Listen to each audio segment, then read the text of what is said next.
Hi, everyone. Welcome to our Q4 community meeting for the Bellwether District. We'll wait just a few more minutes before getting started. Thanks for joining us.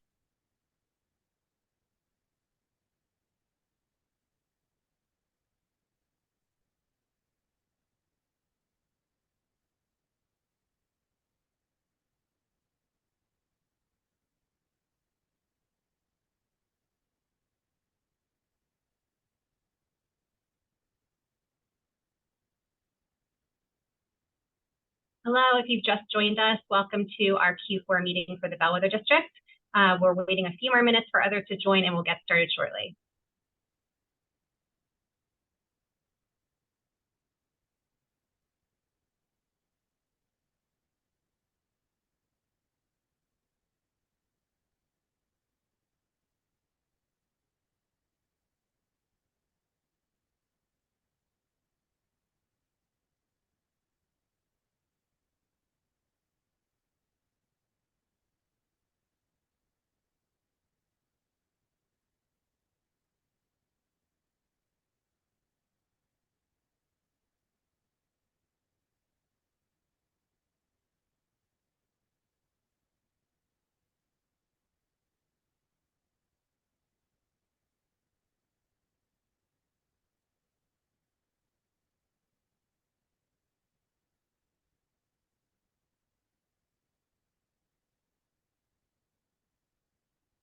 If you just joined us, we'll get started in just a minute, waiting for others to join, and we'll get started shortly.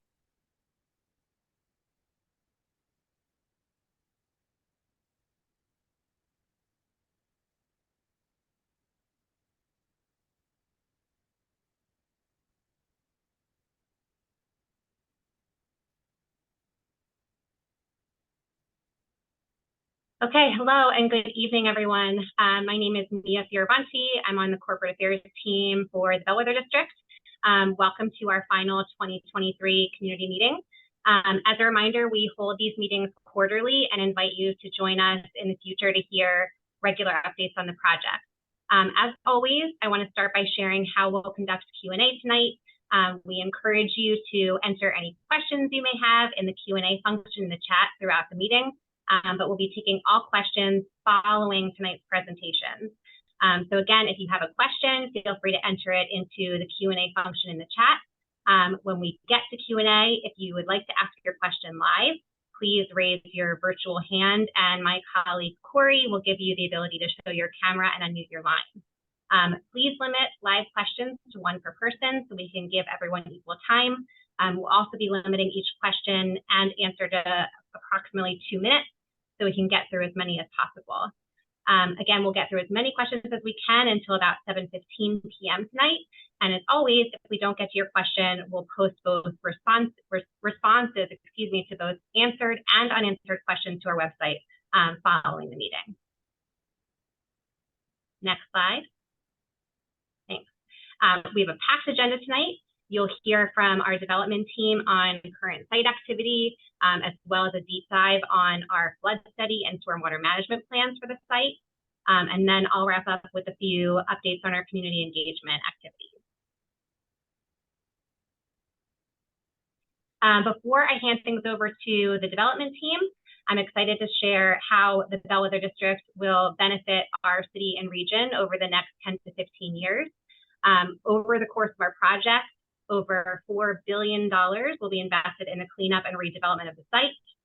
In the long term, we project $100 million in annual tax revenue for the city and $120 million in annual tax revenue for the state. We're also making a number of community and workforce investments. This includes, but is not limited to, internship and pre-apprenticeship positions, scholarship funding, and support for local organizations that are making a positive impact on South and Southwest Philadelphia. Notably, according to our latest economic impact study, we're projected to add a tremendous amount of jobs over the next 10 to 15 years, an estimated 19,000 permanent jobs and 28,000 construction jobs. And we're making significant investments in those areas. Next slide.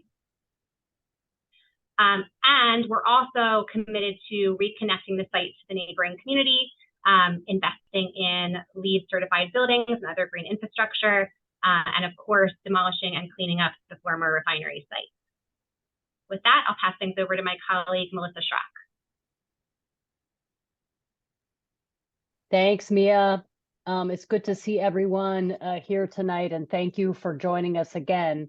My name is Melissa Schrock, and I lead the mixed-use development team at HRP. We're very happy to be back with you this evening. And as we've had several questions from the public about stormwater management and flood protection, tonight we're joined by members of our engineering team, Kate Weiss from Dynamic and Jake Medendorp from Pannoni. They will be discussing the extensive flood mapping study that we've performed, as well as the stormwater management infrastructure that will be built on site as part of the project. You can jump ahead to the next slide, actually 2 slides. There you go. But before we jump into that analysis, as a quick reminder, and since some folks may be joining us tonight for the first time, we just wanted to take a quick moment to review the overall Bellwether District development schedule and plan, as well as the goals for the project. As many of you know, HRP purchased the site back in 2020 and began the enormous undertaking of decommissioning and deconstructing the oil refinery. That work is now mostly complete, and we're turning our attention to the future transformation of the site. So we've started mass grading of the logistics campus this summer and held a groundbreaking for our first building there in October. We'll share some progress photos on that area of the site later in the presentation. We anticipate starting mass grading of the innovation campus in the first quarter of next year and the first building there in early 2025. Of course, remediation efforts and these quarterly public meetings to keep the community informed will continue throughout the project. Next. As an oil refinery, the site was home to a single employer, but in the future, the site will be home to dozens of employers in a wide range of industries, from logistics and distribution to light manufacturing to research and development.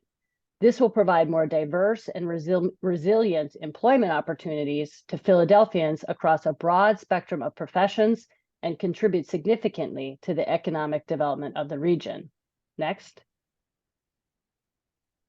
The innovation area that you see to the north of Passyunk Avenue is anticipated to house approximately 3 to 4 million square feet of life science, biomanufacturing, pharmaceutical, and other innovative uses that build upon Philadelphia's world-class academic institutions and its position as a global leader in cell and gene therapy.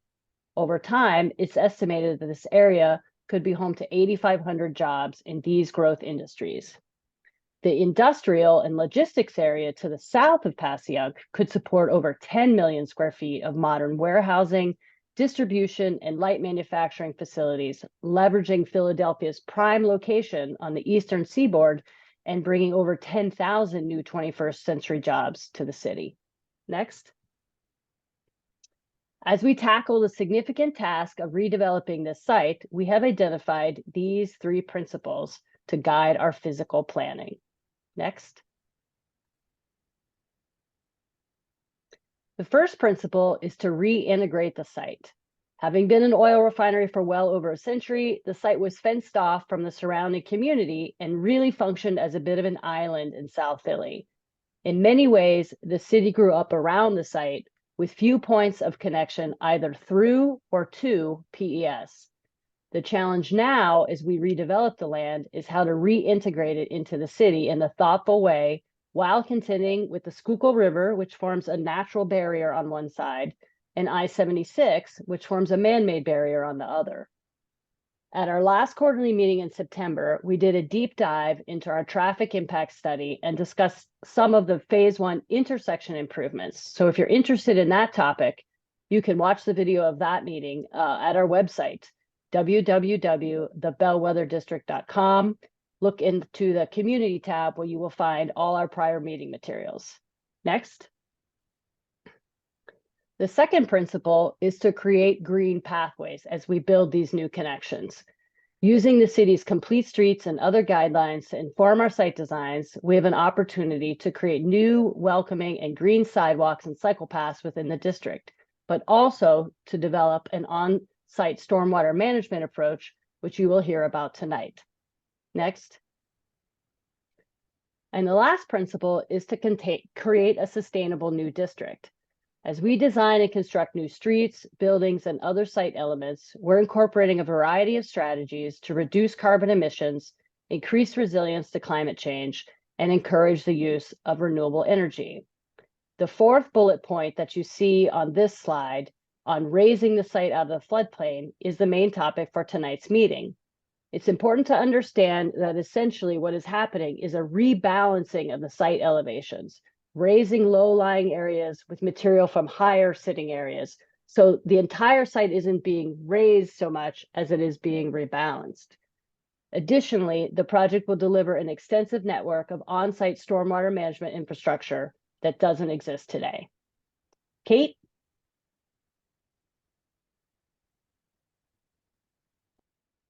Thank you, Melissa. Good evening. I am Kate Weiss, a principal with Dynamic Engineering. I'm a licensed professional engineer with over 15 years of land development experience. With me tonight is my partner, Chris Crane, who is a licensed professional engineer and certified floodplain manager. This evening, we are going to share information about flood mapping in general, existing and proposed site conditions for the Bellwether District as it relates to the floodplain, the flood study prepared for the project, and the review process by the city and the Federal Emergency Management Agency, also referred to as FEMA. Next slide. What is a flood insurance rate map, also referred to as a FIRM? At a high level, flood maps are prepared by FEMA to show areas of potential flood risk within a community. This mapping is used to determine insurance requirements and regulations for development. Let's look at a typical flood map together. Next slide. This is an effective FIRM that covers a majority of the northern portion of the Bellwether District. You can see the site boundary in red for context. FEMA typically updates FIRMs on a regular basis. They are currently in the process of updating the mapping for Philadelphia. We will get into the details later on in the presentation, but it's worth noting that this has been factored into the design of the project. Next slide. Zooming in on the FIRM, we can see the flood mapping associated with the Schuylkill River at the northern portion of the site. There are requirements for projects proposing work within the floodplain that are in place to protect the community. At a high level, the Bellwether District project proposes to rebalance the site by relocating soil from higher areas to low-lying areas to raise the site out of the floodplain and allow for resilient construction of the proposed buildings. We worked with the City of Philadelphia and FEMA to assess potential impact of the proposed earthwork within the floodplain through their regulatory permitting process. In the next few slides, we will review this process and how it relates to the project in more detail. Next slide. As mentioned, the Bellwether District is adjacent to the Schuylkill River. The map shown on this page shows the approximate 1,900 square mile drainage area that makes its way to the Schuylkill River and discharges into the Delaware River. A 100-year storm event through the Schuylkill River has an impressive flow rate that can fill up an Olympic swimming pool in less than a second.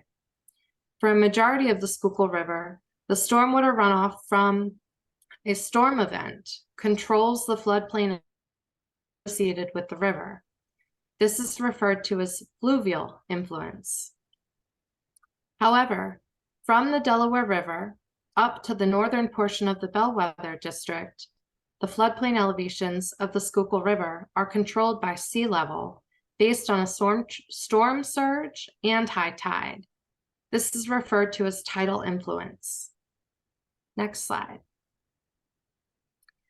The image on this slide shows the existing 100-year floodplain and the approximate limit of the tidal flood relative to the proposed improvements. As previously mentioned, the project proposes rebalancing of the site by relocating soil from higher areas to low-lying areas to raise them out of the floodplain. In order to place fill and ultimately remove these areas from the floodplain, HRP was required to secure a conditional letter of map revision, also referred to as CLOMAR. During this process, FEMA reviewed the proposed project improvements and flood study prepared by our office to confirm there will be no impact on the community. As previously mentioned, the limit of the tidal floodplain is adjacent to the northern portion of the site. Through this review process, it was confirmed that the tidal influence will continue to control the floodplain elevation after the site is raised. HRP engaged the City of Philadelphia Floodplain Manager and the Delaware Valley Regional Planning Commission Urban Waterfront Action Group early on in this process.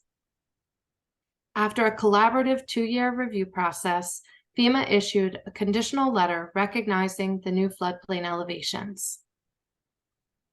Upon completion of the project, an as-built survey is required to be submitted to update the impacted mapping. Next slide. A few facts regarding the study. FEMA's effective study was used as the basis of the flood study and supplemented with additional information to establish the elevations of the river and banks. The study spanned approximately 9.5 miles from the Delaware River upstream to the Penn Central Railroad Bridge near Girard Avenue. 135 total cross sections were established and 17 bridges were modeled. The net results of the study indicate no impact on the floodplain to adjacent properties and the surrounding communities. The map here also provides context relative to the adjacent watersheds. The Delaware Direct and Darby and Cobbs Creek watersheds, located immediately adjacent to the Schuylkill River watershed, do not discharge to the Schuylkill River. Next slide. This shows the 4 data sets that were used to supplement the data from the effective study. Next slide. This is a typical cross-section of the Schuylkill River incorporated into the model. Next slide. This is a typical bridge model section. Next slide. Climate change and sea level rise has been considered in the overall project planning and design. Per the City of Philadelphia Code, proposed building finished floor elevations are required to be 18 inches above the 100-year floodplain elevation. The site design incorporates additional resiliency planning by placing the proposed building finished floor elevations above the 500-year storm elevation and a minimum of 4 feet above the design flood elevation. Next slide. In summary, we engaged with FEMA and the City of Philadelphia to study potential impacts of the site development. Through the CLOMAR review process, we worked closely with FEMA for over 2 years to refine and establish a new floodplain model. FEMA provided a final determination to the City of Philadelphia, confirming the results of the study demonstrate that the proposed site improvements and elevations do not impact the floodplain elevation. Next, Jake Medendorp with Pannoni will discuss stormwater management. Thank you, Kate. Good evening, everyone. My name is Jake Medendorp, and I'm a civil engineer for the project. I work for Pannoni at our headquarters here in Philadelphia. I'm a licensed engineer in the state of Pennsylvania with over a decade experience in land development in Philadelphia and in the surrounding suburbs. Tonight, I'm going to give an overview of the stormwater management that is proposed on site for the development. We will start with what is post-construction stormwater management, or PCSM, as we refer to it in the industry. PCSM is the control and discharge of stormwater runoff from the development. This is achieved by performing an analysis of pre- and post-construction runoff from the site. Compliance with these regulations are enforced by the Philadelphia Water Department, PWD, and the Pennsylvania Department of Environmental Protection, PADEP. Due to the overall size of the site, the proposed developments are planned to occur in phases. So where are we with that today? First, we started with the mass grading, which is ongoing today on the industrial portion of the site. And as Melissa noted, it's about to commence in the next couple of months on the innovation portion of the site. From the mass grading, in the site, once the site is balanced and the topography is reflective of what the proposed conditions will be, we move on to constructing the proposed infrastructure that will support the development. And then finally, the construction of the various sites will be performed for the tenants that will occupy the Bellwether District in the future. Next slide. In order to determine how stormwater runoff will be controlled, we need to understand the existing and proposed condition. So in order to do that, we evaluate where runoff goes on the site today. So today's site was once a refinery, with now most of the infrastructure have been removed, and what's left is the impervious remnants of that previous use. Prior to the Bellwether District, President taking ownership of the Bellwether District, the refinery's stormwater discharge was collected in inlets, and the runoff was directed to ponds, which were ultimately pumped to one of two wastewater treatment plants. Those wastewater treatment plants were in place to treat for any contaminants that may have entered the runoff prior to it being discharged through a permanent outfall to the Schuylkill River. Those wastewater treatment plants are currently in the process of being decommissioned. But with them being decommissioned and construction about to start for the new development, stormwater runoff must be treated in accordance with the TDA, or temporary discharge authorization, that PESRM has received from the state, or the PADEP.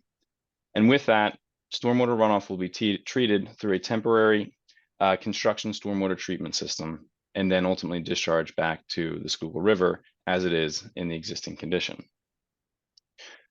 One thing to note about the site that makes it very unique is that mechanical means are necessary for the existing and construction conditions to move the stormwater runoff. And that's due to the site being low in portions and the need to run it through the wastewater treatment plants or a temporary treatment system prior to it being discharged to the Schuylkill River. Next slide. In the proposed condition, there will be many improvements upon the site, and with the infrastructure, stormwater runoff will be collected and conveyed by gravity to various BMPs, or best management practices, through the site. From there, the stormwater will be treated in compliance with the regulations of the Philadelphia Water Department and Pennsylvania Department of Environmental Protection. Once treated through those BMPs, it will be discharged by gravity and ultimately to the Schuylkill River, where it goes in the existing condition today. These basins that are proposed throughout the site will be both surface and subsurface, depending on where they're located and what the ultimately proposed improvements are on that site. They will be lined in order to prevent groundwater from reaching into the surface below. Next slide. So as we mentioned before, we need to comply with two primary agencies in order to achieve the ability to discharge the post-construction stormwater runoff.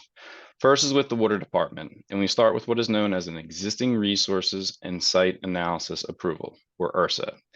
And during this process, the applicant and the Water Department determine the applicable regulations as well as the appropriate review path for the permitting. Once those ground rules are established, you then move into the technical review, known as the Post-Construction Stormwater Management, PCSM, approval. And during that process, the Water Department will evaluate the proposed design and determine compliance with erosion and sediment control, or ENS, flood control, channel protection, and water quality. While going through that permitting process with the Water Department, we're also submitting and working with the PADEP in order to receive approval for an individual National Pollution Discharge Elimination System, NPDES, permit. And the PADEP's primary role is to evaluate the erosion and sediment control BMPs that are being implemented on site, and again, compliance with post-construction stormwater management. Next slide.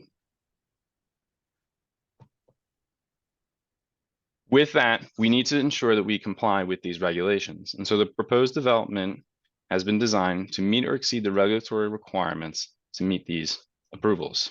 With that, we're using typical BMPs that are approved by the Philadelphia Water Department. So for example, we will use channels as well as basins in order to meet those. And below are examples from the Philadelphia Water Department of what these may look like in the ultimate build-out condition. And next, Justin Dunn from HRP is going to provide an update on the site progress. Thank you, Jake. Good evening, everyone. My name is Justin Dunn. I am Senior Vice President of Industrial Development here at HRP. You can go to the next slide, please. So this slide provides an update for the mass grading currently being performed on site. To date, we have moved nearly 500,000 yards of soil, which, as you saw earlier in this presentation, helps move low-lying areas out of the floodplain and prepares us for vertical development. So on that note, our first vertical development project consists of Lot 15, which you'll see over on the right side of this slide, where surcharge has existed for about 90 days, really to compress and prepare the subgrade for the weight of the building that's being proposed. That surcharge is now being removed as it met the movement requirements for that subgrade. So we are actively removing that surcharge now. It's about an 8-foot pile essentially on top of the pad. So that leads us into vertical development here starting in the next, hopefully 6 weeks or so. Lot 16, site surcharge placement has been ongoing. We're nearly complete with that surcharge. We do have to prepare the northern part of that site with some deep diamanic compaction, which will again just really prepare that site for vertical development. And what you also see here laid out is future roads, Francis Harper Drive and Hartramp Street. So that'll be the first major intersection on our site. That'll prepare obviously for infrastructure to service the buildings and other parts of the site as we developed. So clearly the landscape on site has changed in a few short years, really, after now demo has started a couple years now.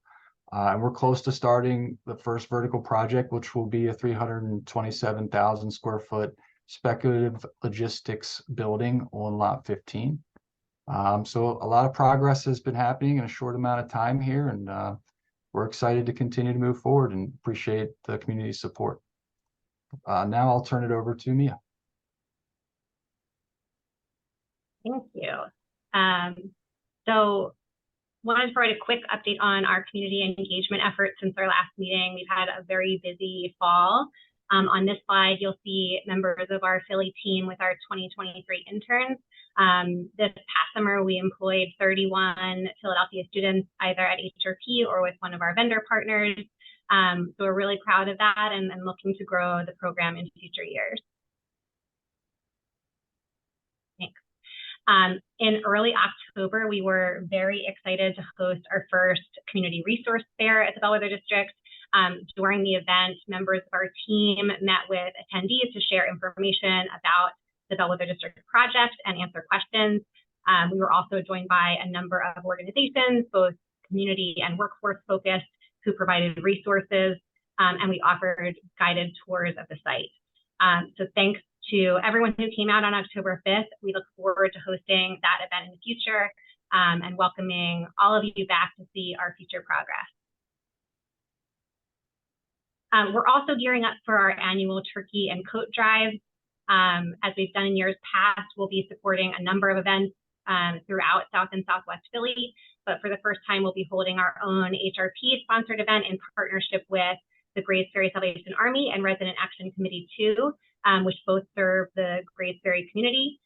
Here's more information on our event, which we've also shared over email and our social channels over the last few weeks. So during the event, we'll be joining members of the community for a Thanksgiving-style meal at Salvation Army, and all attendees will receive a turkey for their own holiday festivities. So if you're interested in joining, please call the Salvation Army to register. Next slide. Great. And last, as we've done in our last several meetings, want to provide a quick update on our community benefits agreement process. For those of you who are new to our meetings, we committed to a community benefits agreement, or a CBA, in fall of 2022 and officially kicked off the process earlier this year. We're utilizing our community advisory panel for the CBA process, which is a group of 25 community organizations, nonprofits, and other key stakeholders that represent South and Southwest Philly communities. And so our CBA groups are engaged in the process. We're continuing to meet close to monthly, both in person and virtually. Our goal is to work with them to establish a CBA, which we hope to have signed by mid-2024. And throughout the process, as we've done, again, over the last several meetings, we'll continue to report out on our progress towards achieving that goal. So that's it for tonight's presentation. We're going to open things up to Q&A. We have a couple in the chat, so I'll start with, we have a question in the chat about toxic fumes coming from the Bellwether District project. The question is, what are these fumes? Are you monitoring them? How is benzene, which is odorless, and other chemicals being monitored? Can I call in Justin for that? Absolutely. Thank you, Mia. So I'm going to answer this question in kind of with two parts, and it's really two important protocols that we have in place here at the site. So the first one is odor detection protocol and mitigation. So while there is inherent risk in the work we do, the safety of our workers and our neighbors is paramount, and we have detailed health and safety protocols as a result. So we're currently performing earthwork, which means a lot of soil being moved on site, as you've seen in our presentation tonight, both on the logistics campus and eventually on the innovation campus to the north. So far in advance of beginning earthwork, we work with PADEP and US EPA to develop the soil management plan, which was approved by the regulatory in 2020. This plan gives us the ability to move soil around the site, provided we comply with requirements for sampling, tracking, reporting, and addressing waste materials if encountered during earthwork, which we expected. Our soil management plan is available on our website. Moving soil on a site of this size and complexity has the potential to cause odors. Odors can be an indicator of volatile organic compounds, or VOCs, and we have protocols in place to mitigate odors that may result from soil movement and VOCs as well. When odors are observed on our site, we receive a third-party report, or we receive a third-party report of odors from the air monitoring protocol, which I'll explain here in a few seconds. It requires us to do the following actions. Work is promptly stopped in the area, and notifications are made to our team and our environmental consultants. Our environmental team then investigates to determine any corrective action or remediation needed. The corrective action is implemented before earthwork can resume, and some of those could be, suppressants, foam, things of that nature that will eliminate odors and also any VOCs in the air. The Bellwether District is located in an industrial corridor, which surrounding properties and operations that can also generate odors. So it's possible that odors observed in the community do not originate from our site, as we've seen that in the past as well. We receive a report or observe an odor and determine our site is not the source. We make the best efforts to inform the appropriate parties. In addition to following these soil handling protocols, we also monitor VOCs and dust at the perimeter of our site to verify that the dust and vapor mitigation measures maintain levels below action levels. An air monitoring plan describing the details of our monitoring and action levels is available on our website. If you observe any odors or any concerns or conditions that concern you, please report it immediately. The second part is the air monitoring protocol. So during earthwork, perimeter dust and volatile organic compounds, or VOCs, monitoring is being conducted to verify that dust and vapor mitigation measures are maintaining levels below action levels that are established by the jurisdiction. An air monitoring plan describing the details of the monitoring and action levels is available on our website as well. 6 monitoring stations have been installed at the perimeter of the work area and continually measuring dust and VOC concentrations. There's 2 of them specifically along 26th Street, and also others down by closer to the river. If monitoring data indicate dust or VOC concentrations approaching an action level or protocol, indicates that work will stop so that mitigation measures can be adjusted to reduce concentrations. So again, we take this very seriously. We have a specific protocol that we follow that obviously helps keep us informed as a management team, and also keep the community informed as well.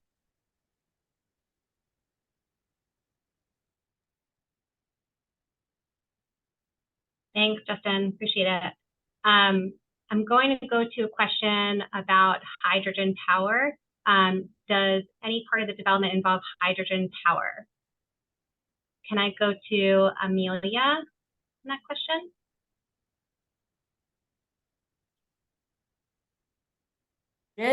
Someone has to do it on every call. Thanks for that, Mia, and thank you for the question. Great question. So while we're still finalizing the energy mix of uses on our site, and we're seeking to employ as many renewable sources as possible, and hydrogen is exciting new technology that's really being developed as we speak. This is, just as a reminder to everyone, this is a 10 to 15 year development plan. So we don't have our entire energy master plan built out right now. We definitely anticipate going into more and more detail on that topic in future meetings. What I can tell you, and that's something we're really excited about, is we at the Bellwether District are part of the regional coalition that includes the Philadelphia region, Southern New Jersey, and Delaware, that came together, developers, landowners, institutions, labor unions, and energy producers all came together to form what's called the MACH2, which is the Mid-Atlantic Clean Hydrogen Hub, and applied for the recent federal U.S. Department of Energy Hydrogen Hub funding program. Pleased to say, I think about a dozen different regional groups similar to the MACH2 organization applied for this program.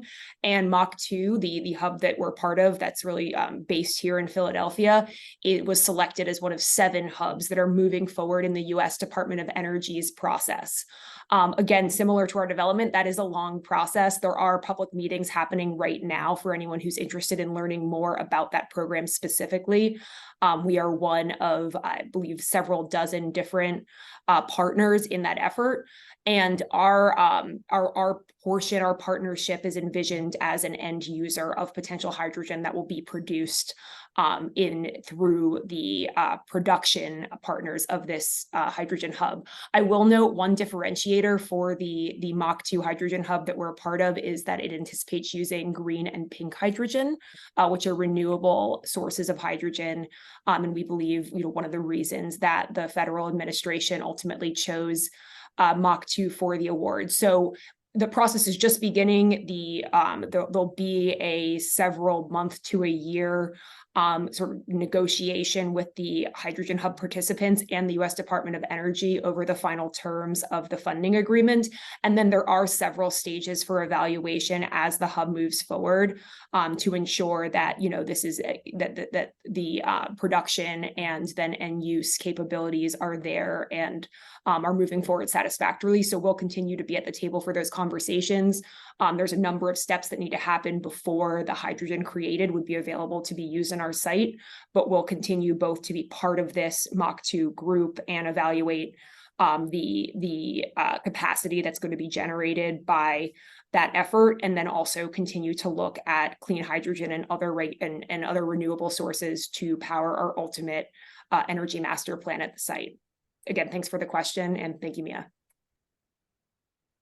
Great, thank you, Amelia. Next question, can we please post all upcoming permits to the Bellwether District website? Can I, Justin, go to you on that one. Thank you. Yeah, so we can post our MPDS permits on our website. We do obviously work with PAYDEP on the MPDS permits themselves, and all draft permits are posted as part of their process on their website as well. So thank you for the question. It's a great question.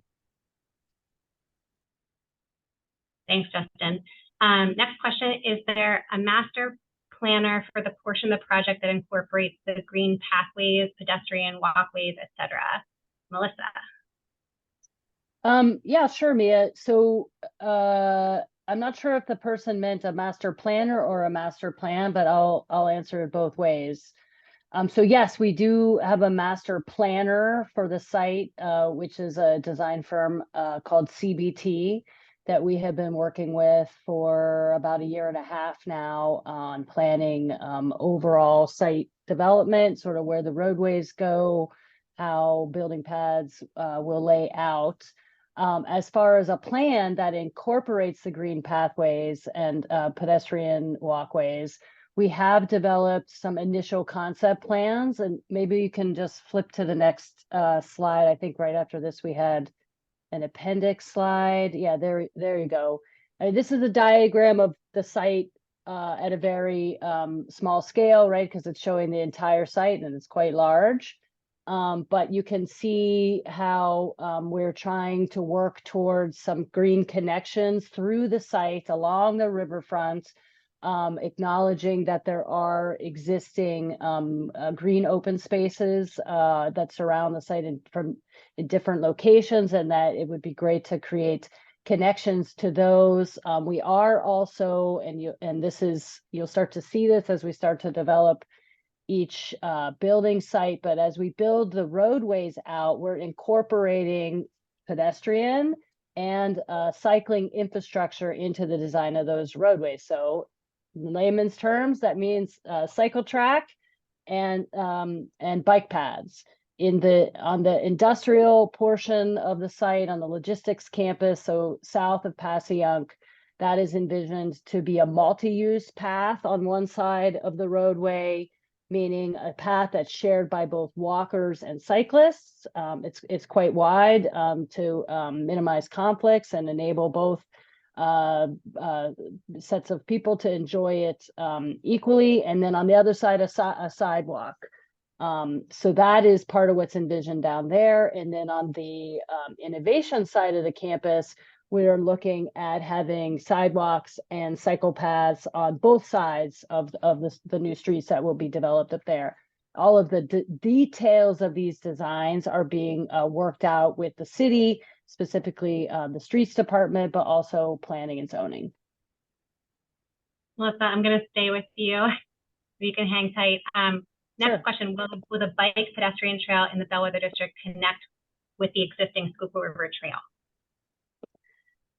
Yeah, so HRP is in active discussions with the Schuylkill River Development Corporation, who are the folks behind the SRT, Schuylkill River Trail, which is obviously a wonderful piece of regional infrastructure. Their current plan contemplates bringing the trail south along the west side of Schuylkill River, so across the river from the majority of our site.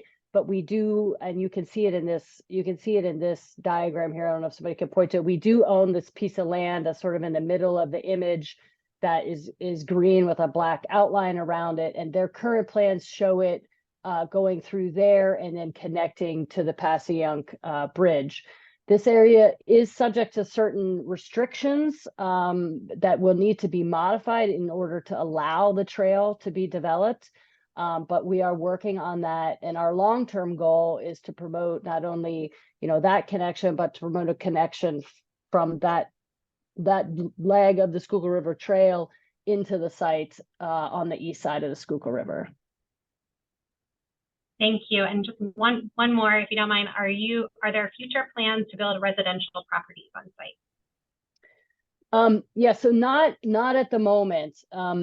Because of its historical use, the site does have restrictions on certain uses, including residential that were not imposed by HRP, but there are in fact legacy restrictions that predate our ownership of the site. So I think over time, we may see this area be redeveloped with more residential around the site, but there are currently no plans to put residential on the site. Thank you, Melissa. Next question, how often is work being stopped when VOCs are detected? Can I go back to you, Justin? Yeah, absolutely. Thanks, Mia. It's a great question. So we've had one real stoppage and really out of an abundance of caution, where we hit a very isolated area, kind of to the south of Passyunk, but the north side of that Lot 16 development.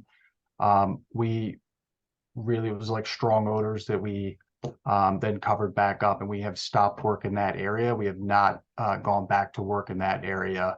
And I think that was about a week ago when that occurred. So, great question. Thanks, Justin. We have a question in the chat about flooding and stormwater management. How many 100-year and 500-year flood events have happened on the property in the last 25 years, 100 years? Tell me more about the upcoming steps of your stormwater discharge permitting process. Describe further the replacement of former water treatment plant systems. If I can call on Pannoni and Dynamic, Jake and Kate to answer those questions. Sure, thanks, Mia. So I'll jump to the second and third one here on this. So in regards to telling the upcoming steps for the discharge permitting process, so we're actively, like we've received one MPDS permit for the industrial side and are in the process of receiving a second for the innovation campus, as well as an amendment to the first MPDS permit for the industrial campus. Throughout all those processes, we've been coordinating with the Philadelphia Water Department, providing applications, calculations, plans, and details to show compliance with their regulations in regards to stormwater management and the discharge associated with it. And then just touching briefly on the replacement of the wastewater treatment plants. So again, today out there on site are two somewhat traditional wastewater treatment plants with tanks and settling areas to perform the process to settle out any contaminants or substances in the runoff. As they noted, those were necessary for the refining operations that occurred on site, but with the demolition of that infrastructure and the halting of those operations, they're no longer needed. And a new temporary system was designed and approved with the PADEP in order to treat runoff from construction as the site is being redeveloped. And I'll turn it over to Kate to touch on the flooding. Great. So there has only been one 100-year storm event dating back to October 1869.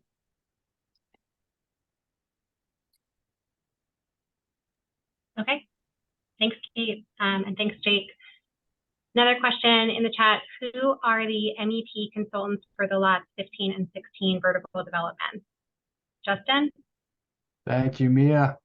So for lot 15, lot 16 vertical, we actually hire what's considered design build firms. So they're basically general contractors who manage a design team as part of their scope of work. So for lot 15, we have hired Clayco, national builder.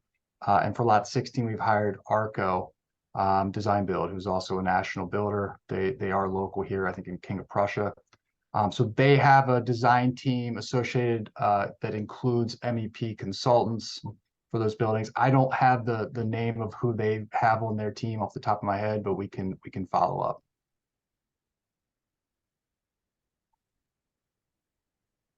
Great, thanks, Justin. All right, do we have any additional questions?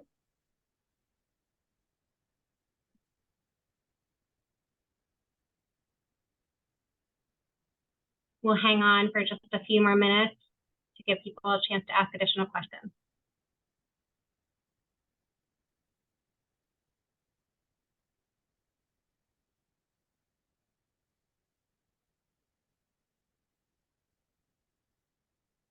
And just a reminder that if you have questions after the fact, you can feel free to contact me. My email address is here, mfioravanti@hilcoglobal.com. And for those of you who joined tonight and those who are unable to make it, we'll post both responses to both answered and unanswered questions following tonight's meeting.